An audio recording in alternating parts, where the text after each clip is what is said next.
Welcome back to Stream of Bhakti, another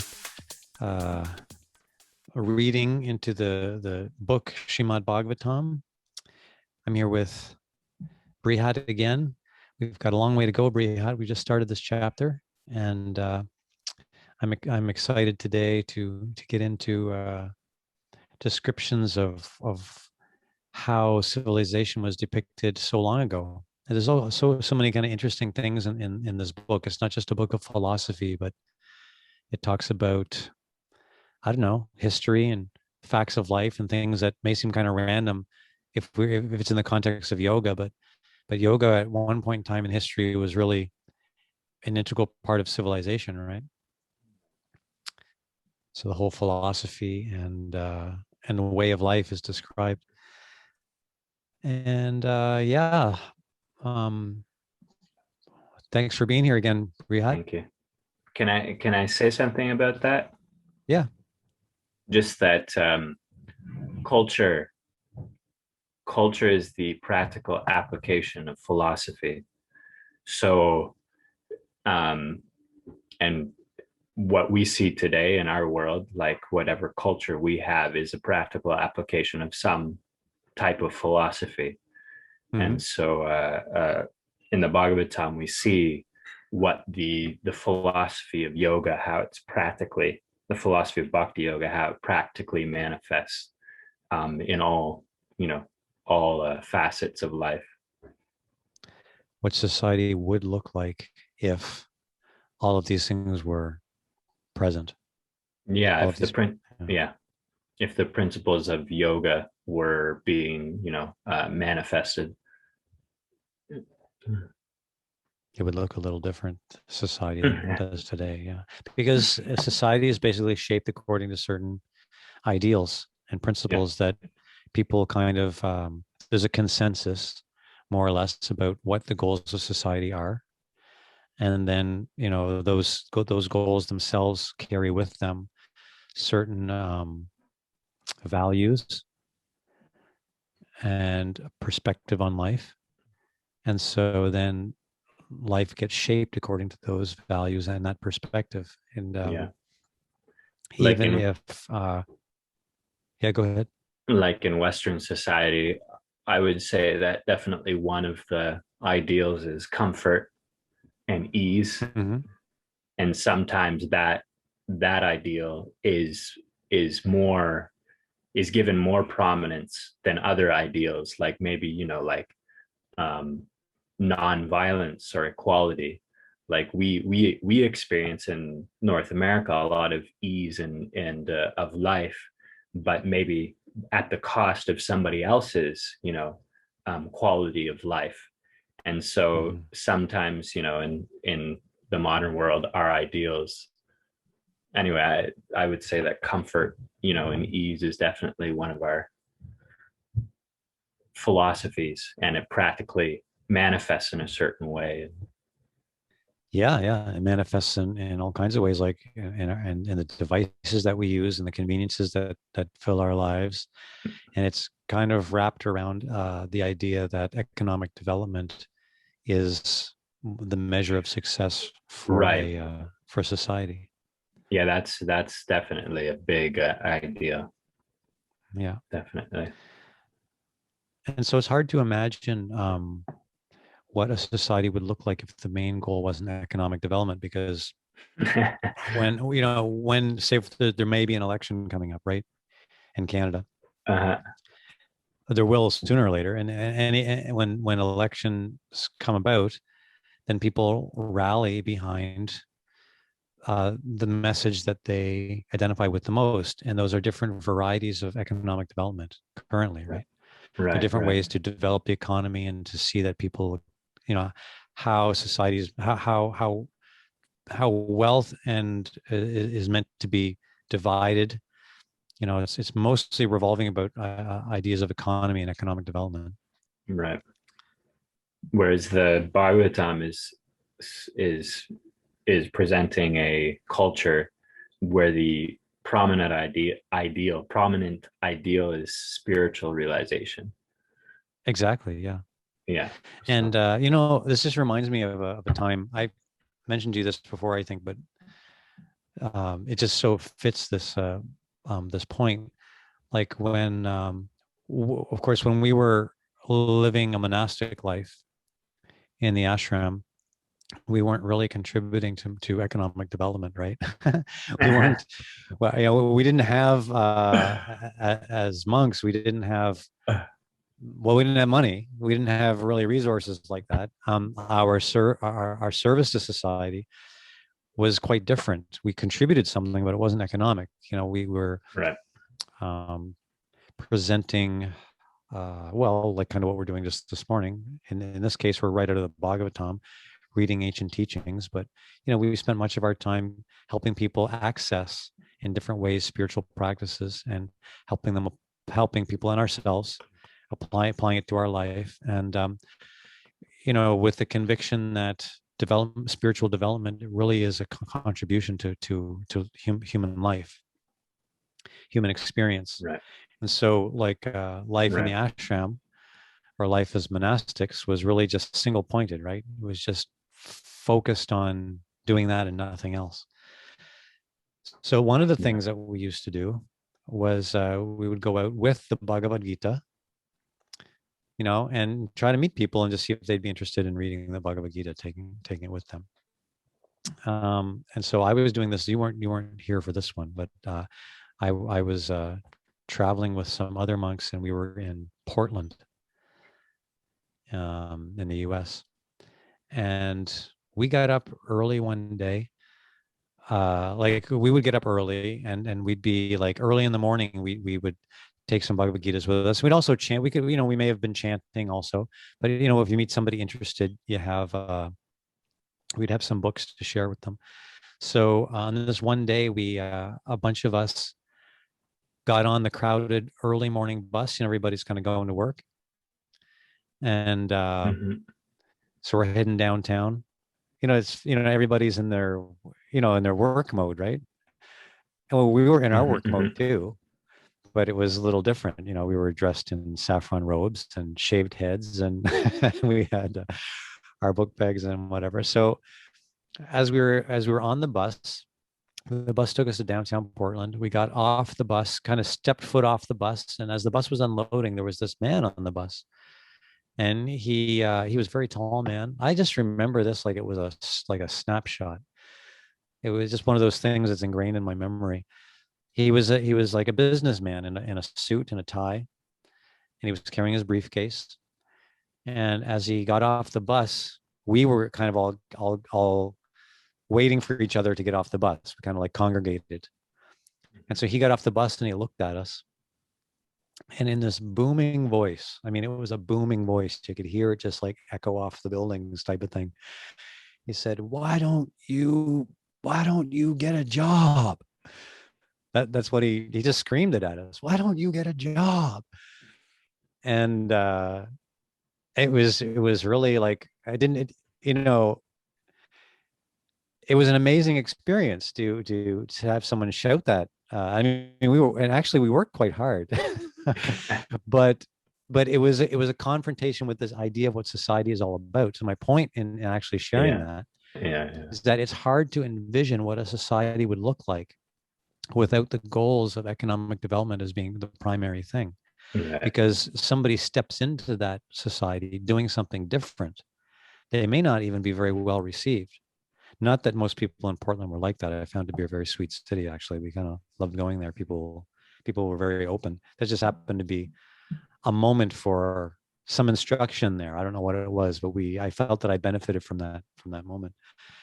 But it just doesn't fit, right? So some of the things that we'll describe that are going to be described here in today are like describing a different picture of society.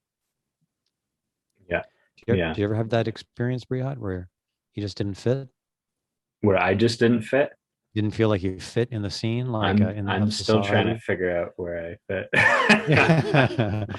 I mean, as a monk, though, do you ever have any kind of like where people just couldn't figure you out? Like what's your purpose? I see. I don't have anything that I remember off the top of my head. I don't have any, like very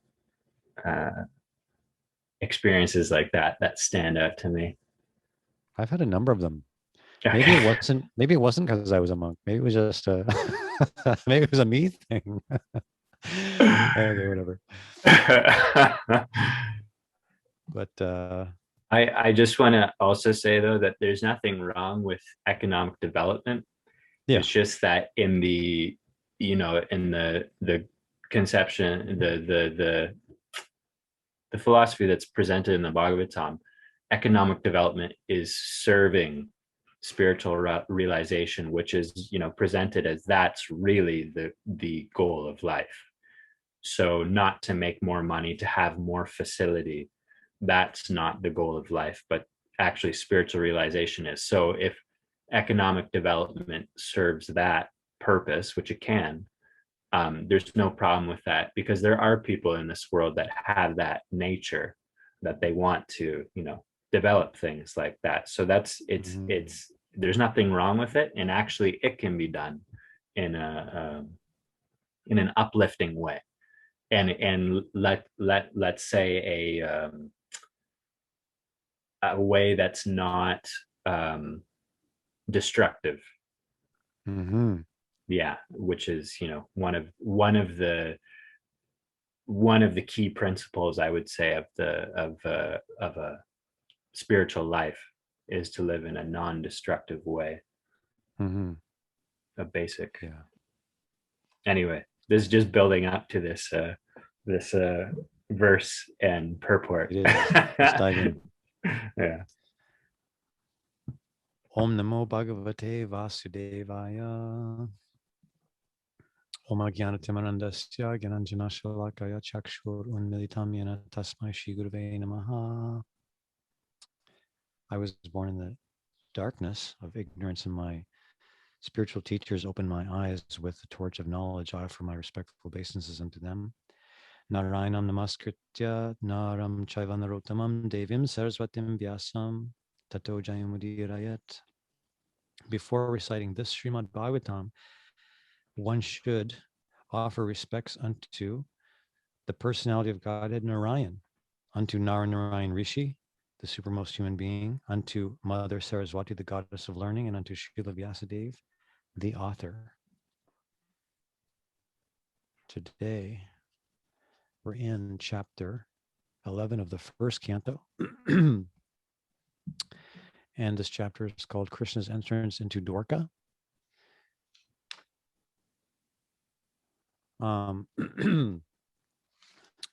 So,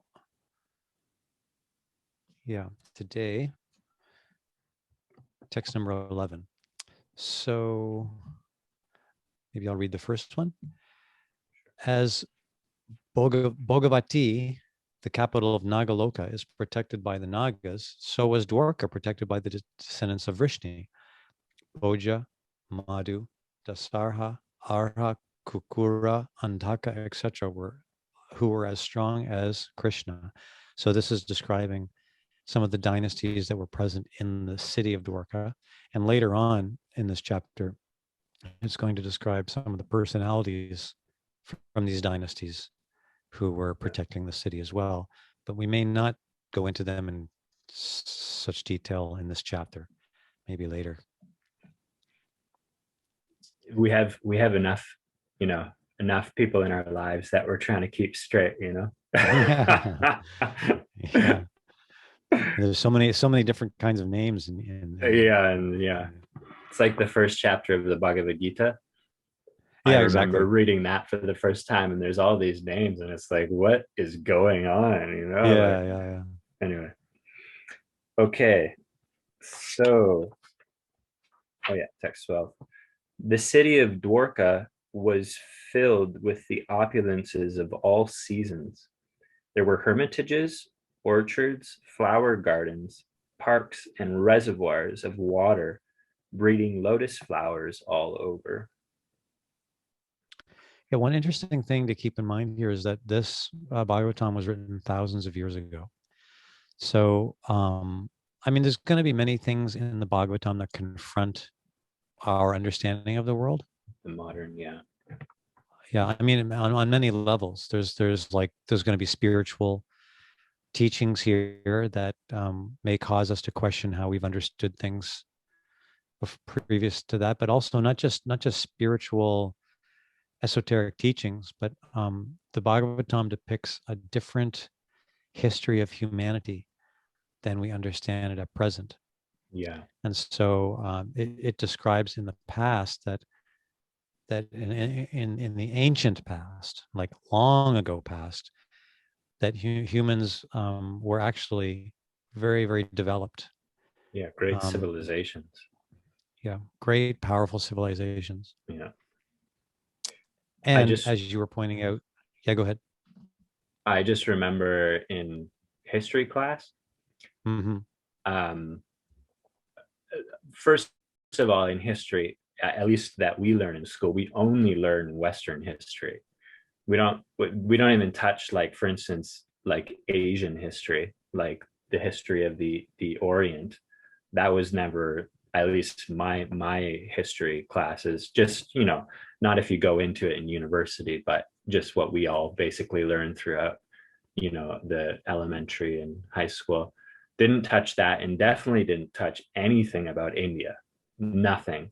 Except I remember one thing, I don't know why, but it sticks out in my mind. Alexander the Great.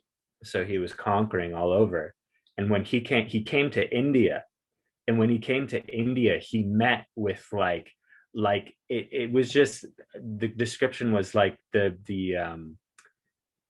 was armies that came to meet him, and they were just so vast, he just left. He didn't. So that was like the only mention, but there was obviously, if they had, armies that kind of, there was something going on there, but it wasn't mentioned at all, anything that was going on in that part of the world. But obviously they had some development there, because Alexander the Great was the force at the time, and he went to India, and he's like, forget it. Yeah. He left. Yeah. I think anyway, I don't even know if that's like still the what's in the history books, but that's just something that I remember. Right. He got to a certain point at anyways. He wasn't able to, I didn't even know what was considered India back then, because it was bigger than it was conceived of now. Right. Or where the boundaries are now. But the idea is that eventually he came in contact. He wasn't able to rip through the place. It just the description was he came in contact with like a civilization that he just like, it was like, no, I can't, and he was the thing happening at the time. Interesting. That was in your history books. Wow. I just remember in history class that, I don't know why, but it just stuck out in my mind. And as you were pointing out previously when we were talking about economic development, those civilizations at that time in India were highly economically developed as well. But right. The difference being that they weren't at all destructive. The civilization right. was very, very much in harmony with nature, etc., as we'll read here. But so that's something to keep in mind as we're reading this, is that we're reading about descriptions of humanity as depicted long time ago, and I find that fascinating. So why don't we dig into the commentary here now? In this commentary, we're going to we're not reading all of the commentaries as we go through the Bhagavatam, but that Prabhupada has left for us. But when we do go through them, we get to know Prabhupada as well as a spiritual right. teacher. And in this commentary, we're getting to see Prabhupada's side, where he gives a critique of modern society. He's in the role of a spiritual teacher, like you could say of a guru, and the guru, another name, I'm not, of course, I certainly don't know much about Sanskrit, but I know that guru is sometimes translated as meaning heavy. So sometimes the social commentary can get a little heavy. Very direct, very direct in a way that maybe but I kind of have come to love this over the years of reading the books. Like, I love when Prabhupada in the commentary, he makes these like very like strong statements. And so let's just see what he says. And interesting to read. Do you want to read it, Briad? Okay. Perfection of human civilization is made possible by utilizing the gifts of nature in their own way.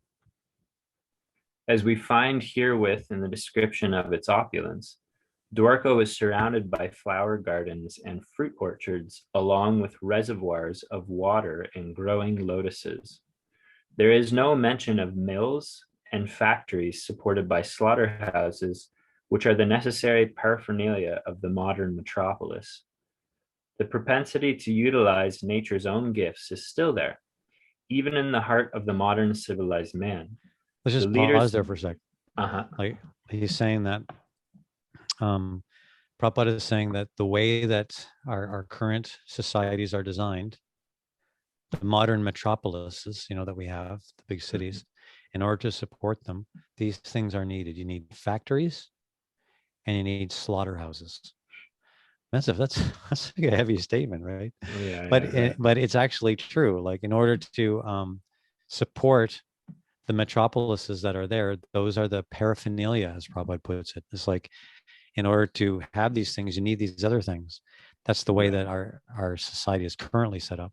Right. And so these things were absent at that time. There was no such thing as a slaughterhouse in Vedic civilization. You never heard of such a thing. There was just no concept of that. Like certainly on the scale that it is today. It's just. Well, yeah, there was things. Yeah, it's interesting. At that time, it just wasn't prominent. Like, for instance, even I think the eating of meat wasn't prominent, and you can see it even in India, which is the remnants of this Vedic civilization we're talking about. Now, definitely remnants going further and further away. But even in India, I think in the past 100 years, still the vast amount of the country was vegetarian, like 80-90% of people were. So the killing of the killing of animals it was there, but it wasn't on the scale that it is nowadays. It wasn't a prominent feature of society. And when they did that, because Vedic society, because also as we read through this, there's going to be some description of the society at that time, but it was a very inclusive society. Like overall, people didn't eat animals, but if someone did eat animals, they weren't necessarily rejected from society. Like if they had, if they were in that mode where for some reason they wanted to do that, then there was a ritual and ceremony and like there was something. In fact, there was even mantras that were chanted to help the person who was killing the animal understand the karmic implications. Right. And so there was a whole kind of system there to, certainly nothing like a massive massive machinery in large warehouses, warehouse type of buildings, simply just, killing thousands by the day type of thing. It's not like nothing like that. It wasn't even, it was very contained, and it was in such a way that there was an opportunity for the person to understand how it would impact them to be involved with taking the life of another living being. Everything was designed in that culture to uplift the human spirit, to help us become more conscious of how things are working, what's our place in it. Whereas nowadays things aren't, and I think in this purport, in this commentary, that it's mentioned how it's detrimental. It kills the human spirit. The kind of civilization that we've set up nowadays, it numbs us. It's very numbing. like a factory where animals are killed, if you worked there, you would become very numbed to, you know, death, suffering, et cetera, because you're just like, it's just, you have to become, it's overwhelming. Mhm. And so this civilization was meant to awaken the human spirit, help us become more sensitive, you know, more conscious. Whereas the civilization that we have today can kind of like numb the you can make us insensitive to the world around us. Yeah, it's important to, it's important because this whole topic is important because it helps us understand the atmosphere in which we're trying to practice yoga. Like Right. the obstacles that are there in developing our consciousness at this time, at this point in time, it's important to realize the things that are working against our spiritual realization, and how Right. it's, yeah. Right. Yeah, that's a very good So point.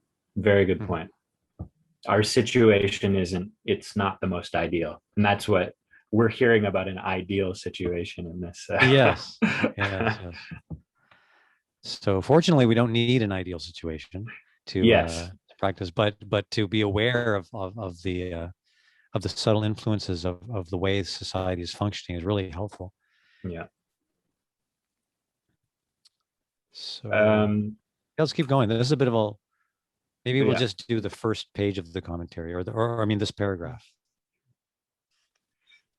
The leaders of modern civilization select their own residential quarters in a place where there are such naturally beautiful gardens and reservoirs of water, but they leave the common men to reside in congested areas without parks and gardens. So Prabhupada is making the point how that sentiment is still there, to be in a nice natural atmosphere, and the rich people do it. And I was delivering, at one point I was delivering Amazon packages. I'm not anymore. um, and I delivered to some areas where, you know, rich people live, and it's very true, it's very drastic, you know, the the uh, the difference. Whereas what we're reading about now is a city that was designed to be like very natural, and so everybody would be have that opportunity to be in that kind of a environment. Mm-hmm. Everybody would have the opportunity to be there, and the being in that environment was, there's an advantage to it. Yeah. And so Yeah. that's why in the Vedic civilization, the cities were designed so that everybody could equally enjoy the opulences of nature, Yes. because Right. it has a very positive impact on the mind. Yes. Right. We're naturally inclined, we naturally feel the benefit. And so even today we still want it. When we come here, it's about 4 hours from Vancouver. Mm. When we drive past Hope, like, and start off of the big highway and onto the small highway one, I finally feel like I've got free from the influence of the city, and my mind starts to relax. Yeah, it starts to calm down, right? Yeah.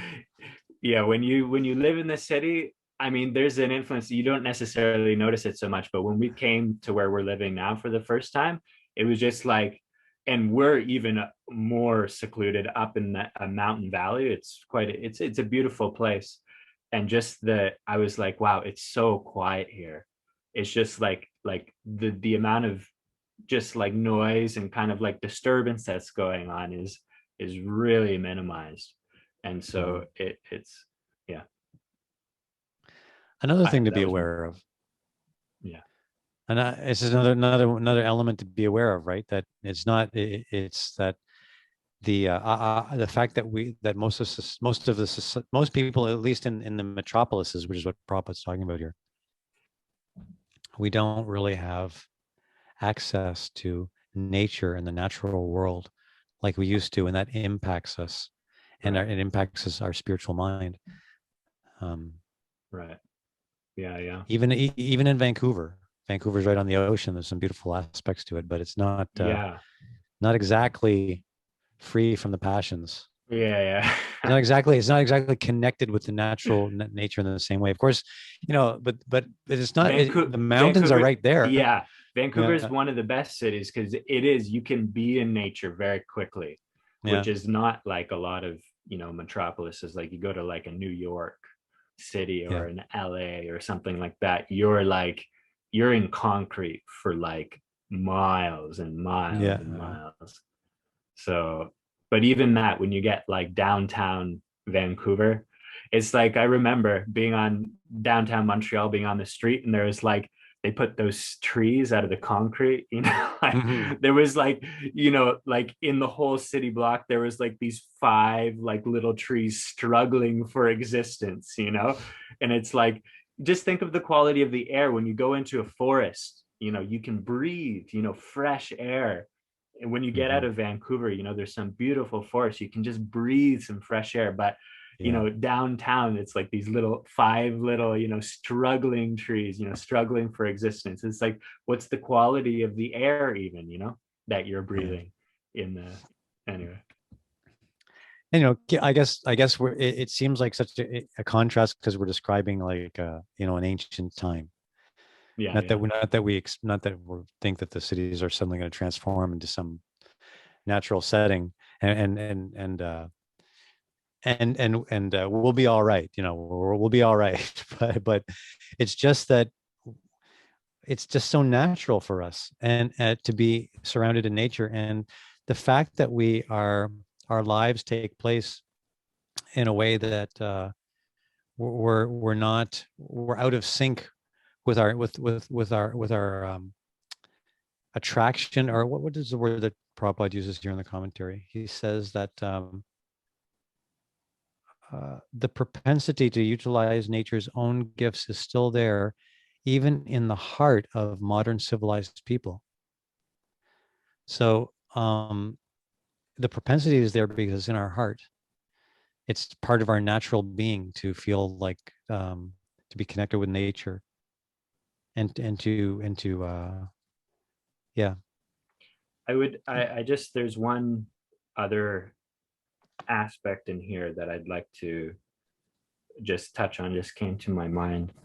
The nature, I'm not going to comment on the nature of leaders, but the if somebody is a leader, if you are in a position of leadership, I think that there's a lesson to take from here, is that a, someone who's in a position of power, they shouldn't just use that position of power for their own benefit, which is something Prabhupada's pointing out here, that the people in the modern world who have positions of power, they make a very nice situation for themselves, but for other people, they don't, the heart's not there. They don't care.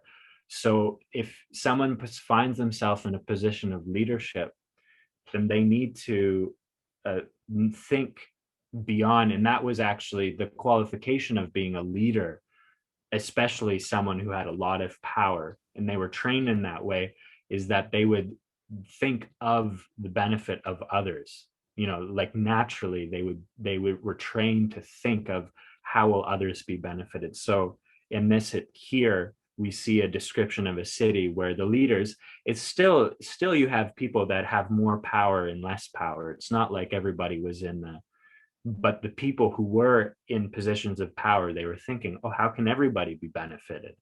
And so we see in the modern situation that it's things have been designed and they're not necessarily designed in that way, that how can everybody be benefited?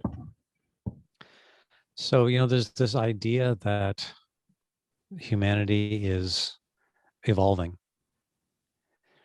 and if we measure that evolution based on the kind of technical knowledge that we develop as humans, then it seems to be a reasonable proposal, Right. because it's so the technological understanding of things in the world certainly seems to be much better than past generations, what to speak of hundreds of generations ago or whatever.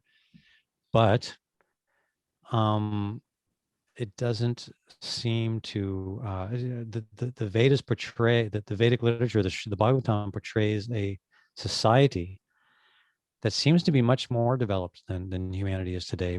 Maybe not because of their technology, at least that's not what's being talked about here, but there was a development of consciousness that seemed to be, well, you could say more advanced spiritually than today. So the ancient civilizations are described as being actually having been more spiritually advanced and yeah, interesting. Spiritually advanced, and also today success, like you were saying at the beginning, is judged on economics or maybe somebody's skill in something, their ability to whatever. But in the culture we're talking about here, the success was like someone was respected for their character. That was the prominent thing. Mm-hmm. Is like if somebody had good character, even if they're, and that's why in this culture, even the intellectuals, they were actually the head, not because they had great facility or they were, wealthy anyway, but because they had the most developed character. And so people, they valued that mm-hmm. as the prominent feature of the society, the culture. Mm-hmm. Mm-hmm. Anyway, let's see if we can make it through this. All right. Okay. Herein, of course, we find a different description of the city of Dwarka. It is understood that the whole place or residential quarter was surrounded by such gardens and parks with reservoirs of water where lotuses grew. It is understood that all the people depended on nature's gifts of fruits and flowers without industrial enterprises, promoting filthy huts and slums for residential quarters. Advancement of civilization is estimated not on the growth of mills and factories to deteriorate the finer instincts of the human being, but on developing the potent spiritual instincts of human beings and giving them a chance to go back to Godhood. Development of factories and mills is called ugra karma, or pungent activities, and such activities deteriorate the finer sentiments of the human being and society to form a dungeon of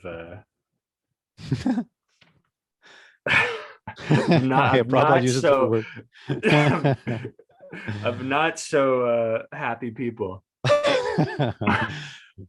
Prabhupada uses the word demons there, but these words are in sync with some of the concepts in the Bhagavatam, not in a way that's damning people, but in terms of the qualities, like in the Bhagavad Gita. There's the chapter in the Bhagavad Gita that's called the divine and demonic qualities. And so in that chapter, it's just simply describing higher and lower qualities. Yeah. Basically, that we develop. And pretty intense chapter, actually. Like, some of the qualities that are considered lower qualities would be that, seeing others as the enemy, and being able to assess one's strength based on the amount of people that I've conquered, and being able to project my future success by being able to conquer others in other ways, and seeing everything as mine, like that kind of thing. Very self-centered. So it's basically scraping the bottom of the barrel of human sentiment, just like whatever the residue is left at the bottom, you got to scrape it off. And like this chapter, it contrasts in the Bhagavad Gita the divine and demonic natures. It contrasts the very topmost with the very the very bottom. And so then so here Prabhupada is pointing out that there are aspects of the modern civilization that support lower modes of nature or lower qualities. They give rise, they get, Yeah. it's an atmosphere that kind of like cultivates that. It's Yeah. yeah. And the way that it does that is that what Prabhupada says right here, he says, what was that word? Deteriorate the finer sentiments. So it's like as we are in the human body, we're developing, like what we do, Or deteriorating. or deteriorating. But see, what's happening is that the time factor is there, and time is like it's moving on, like it doesn't stop.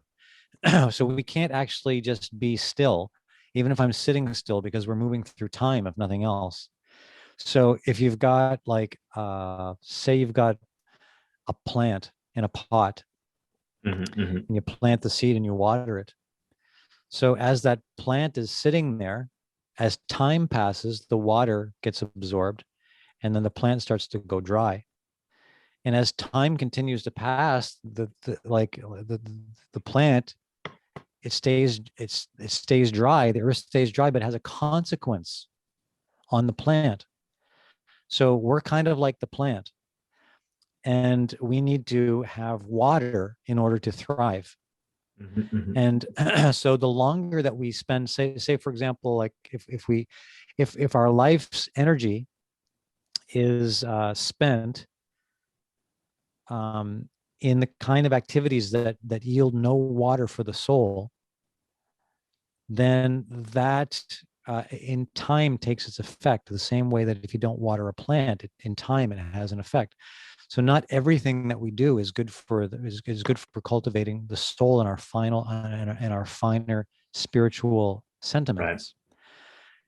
Right. And of course, as human beings, as we learn from the Bhagavatam, our primary function, it's like the primary function of a plant is to grow, right? It doesn't have to do much else.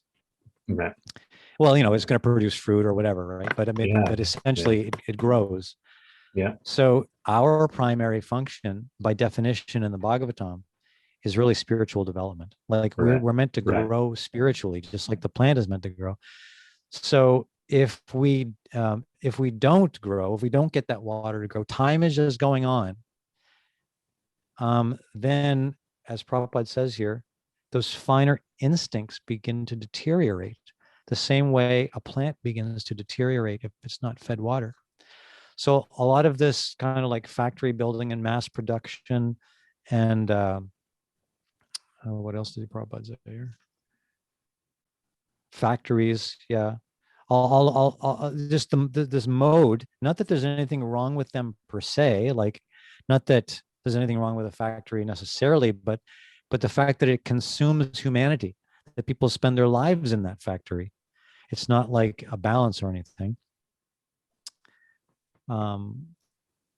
Then our spiritual instincts dry up, and what happens is that we get the response. Then I don't know if my analogy is becoming too abstract here, but like we get to the bottom of the barrel. Yeah, it's I've definitely personally experienced in working in certain environments, when you come home at the end of the day, it's hard to be enthusiastic about spiritual, activities like sitting down and doing something, because it's just the environment you've been in. It doesn't necessarily it's not a facilitate that. It doesn't necessarily inspire that. It kind of like can feel very draining. So I think one of the things here to take note of is that for a spiritual practitioner, there is a lifestyle that's conducive, that's supportive. There is a certain type of lifestyle that's supportive to a spiritual practice. And that's one of the things that the Bhagavatam teaches. And we're hearing about that kind of a environment or situation that's suitable. And also on the other side, as one practices spiritually, you'll have the desire to be in that type of an environment that's supportive to so That's a good point. We yeah, we need a strategy, because it's not like it's not like the society is going to change tomorrow. Like we're going to walk out and right. we don't have to get a job in a factory anymore. And I think, Yeah, go ahead. yeah, I think that I think like this is being written, uh I guess this is being written when, like in the 50s, 60s, 50s, I think 60s. Prabhupada wrote this in this, because this one he would have wrote in Vrindavan before he came. So late 50s, early 60s. Yeah, Maybe I think it's in the 60s before he yeah. came, I'm not 1960s. saying these things aren't going on still. They definitely are still going on. Mm-hmm. But I think for instance, in North America, people are trying to, in certain places, they're trying to create an environment that's more conducive to the human spirit in like a workplace. Like they're realizing, like I would say that the conditions in the factories, at least in North America, were not so pleasant as they are today. I think people are trying to improve. There is some development there, even because they're recognizing this, that you can't just put a human being into like a situation like this and expect them to just be okay. It's just not natural. It's not natural. It is definitely still going on in places in the world. Probably it's still probably in North America too, but it's just, you can't, it's not sustainable. It's not sustainable. And so, but even if we were to end up in a situation where it's maybe the environment isn't as severe as maybe it's not as severe as what Prabhupada might be referring to here, but even still though, um, it's not exactly a natural environment that's conducive for the spiritual mind. And so, but it also might be unavoidable, because of the way that society is currently constructed, and it doesn't really limit one's progress in yoga, or the spiritual development. No. But it would just mean that one would have to make that spiritual development a priority in one's life, so that one can measure one's desires and measure one's like how much we actually need, because yeah, it may make it more difficult, like being in that type of an environment. Like when I read something like this, I'm like, wow, that would be nice to be in that type of environment. I can see how that would be, just the environment itself is uplifting. So being in our modern environments, what they are, there is no, bhakti is not limited by anything, can be practiced in any situation, but it doesn't necessarily make it easy. Yeah. And what does make it a little easier is that if we put a cap on our desires, like if we can make a differentiation between what we need and what we want, and try to find like a happy balance between that, because otherwise we have to just work very, very hard to get all the things that we want. But really, even the way society is set up right now, we may be able to get what we need, even despite the circumstances, and still have enough time, still have enough energy to put into our spiritual life. Yeah. I'm laughing because I noticed a few times when I came to Vancouver, just because we're living in very, like natural environment. I came into Vancouver and internally, immediately, the desire for things that I hadn't had any desire for, they just started springing up inside. I want to do this. I want this, it's like just the environment, just like being in Vancouver, all of a sudden, all these like what you're talking about, needs and wants, they weren't needs, they were wants, but they just started like, whoa, where's all this coming from? And it hadn't even been on my mind, for a year or whatever, just living in a different type of environment. Anyway, so so I for all of you who are doing spiritual practice, watching this, whatever you're doing, I commend you greatly, because I know personally it's much more difficult in the situation that you're in, and you're doing a fantastic job. Your computer is bouncing around a lot, I think. Sometimes it's breaking up quite a bit what you're saying. Oh, sorry. Are you on like a bouncy table? Maybe that was the wrong word. Yes. Okay.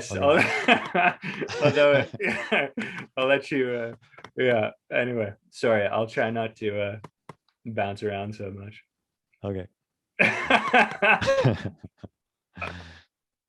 So we almost made it through this paragraph. No, I think. Or did we do the whole thing? No, we did it. We finished it.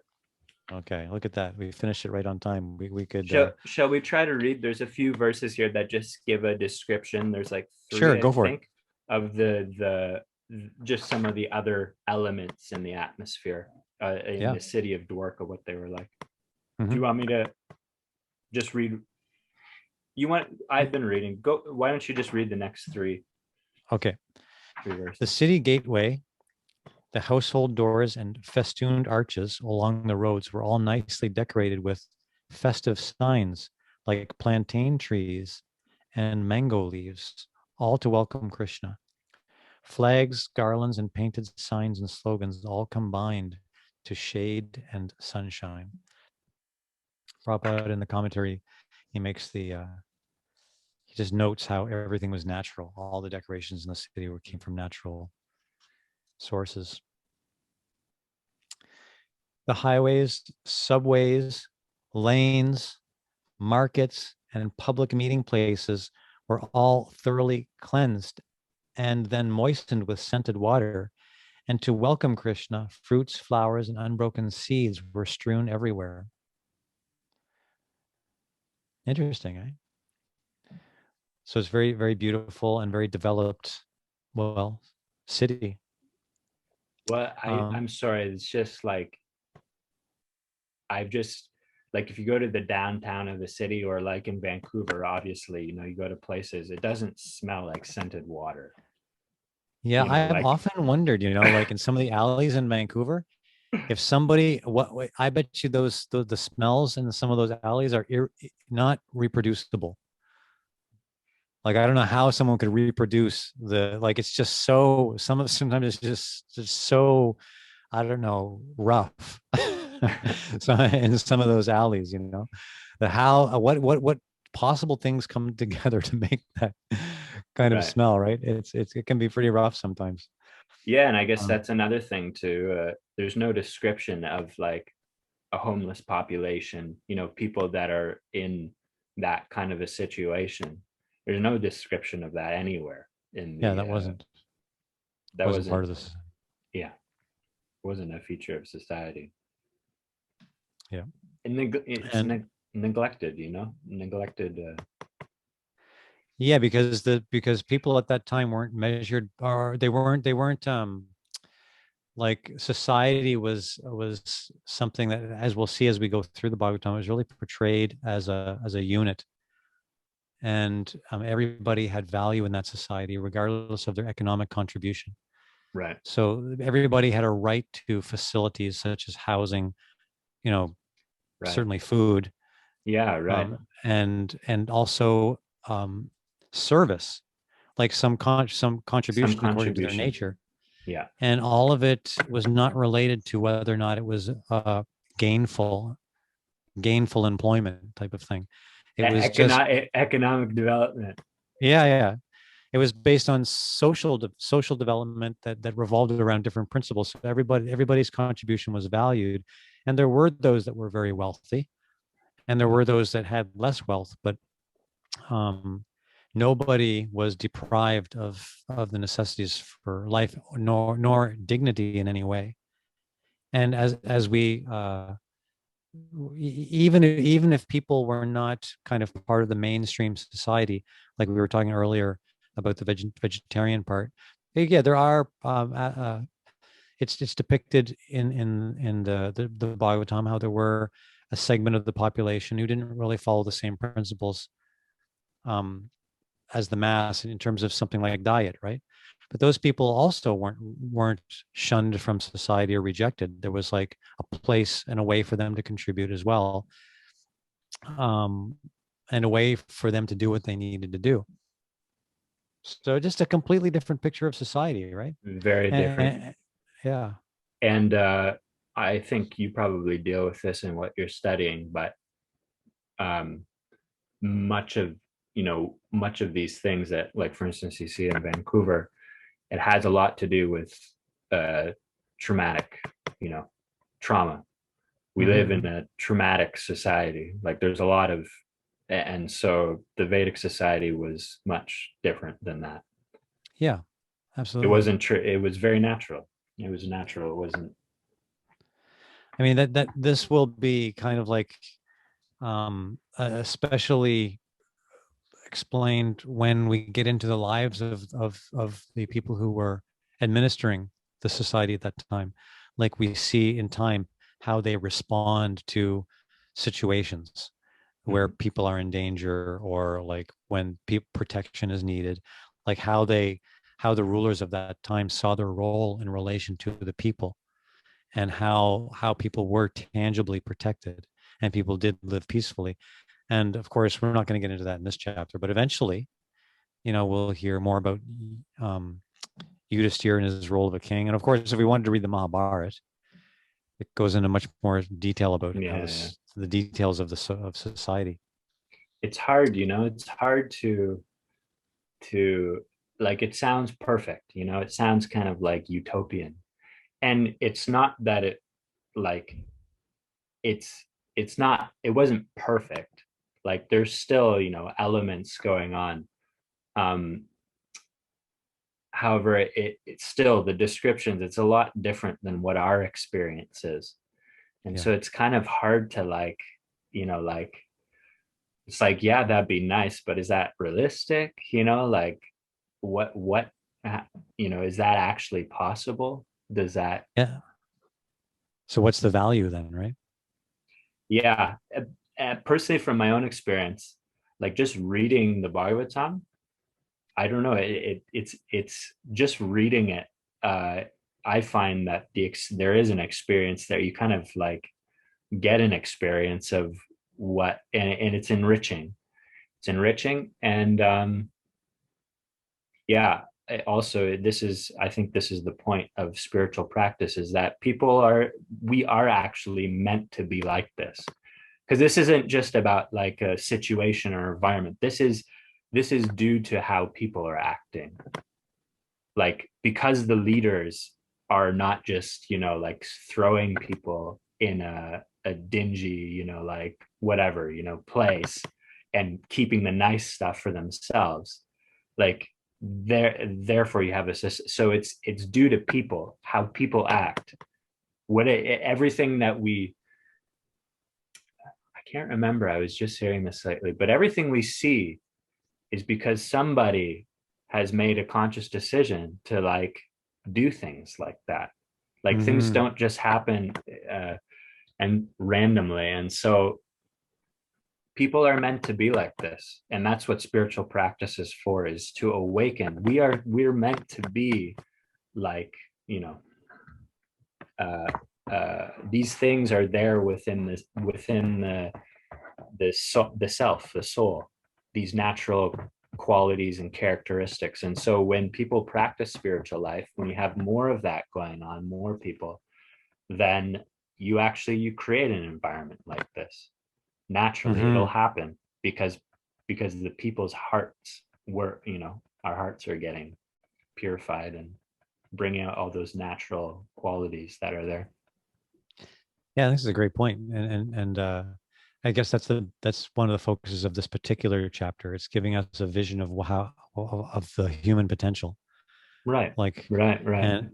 and it's like, why not be aware of that, even if society doesn't look like that today? Why not have some courage to see ourselves in that way, you know? Yeah, And and but eventually, of course, as the Bhagavatam progresses, we'll get into not just transforming society, but like you're just pointing out, transforming the consciousness, and yeah, which is really the main thing. We transform the yeah, consciousness, then we get the same benefit as the because the reason why the exactly what you were saying, like the reason why society looked like that was because of the consciousness of those yeah, people at that time. So it's not yeah, about necessarily having to make society look like it did then. But it is about having our consciousness develop in the way that they did then. right, And then we can experience the same kind of spiritual freedom and happiness within, even though if the entire society doesn't necessarily have to have to look like this in order for that to happen. But the transformation is really internal. And if it reaches the outside, this is what it looks like. If masses of right. humans could live like this, and historically, according to the Bhagavatam, they did. Why not acknowledge that? Why not? Why not? Why not? It's a much it's a much brighter picture of Yeah, reality. totally. Well, that seems like a good way to start the day, Briat. Carry Yeah. on the rest of the day like that. Yeah. And We just, for our friend Alex, it's a good way for him to end his day. yeah, some nice thoughts. Joining us in Russia. Some nice thoughts that you can rest with. Thanks, Yeah. Briat. Thanks for Thank being you. there again. Thank you. Thank you.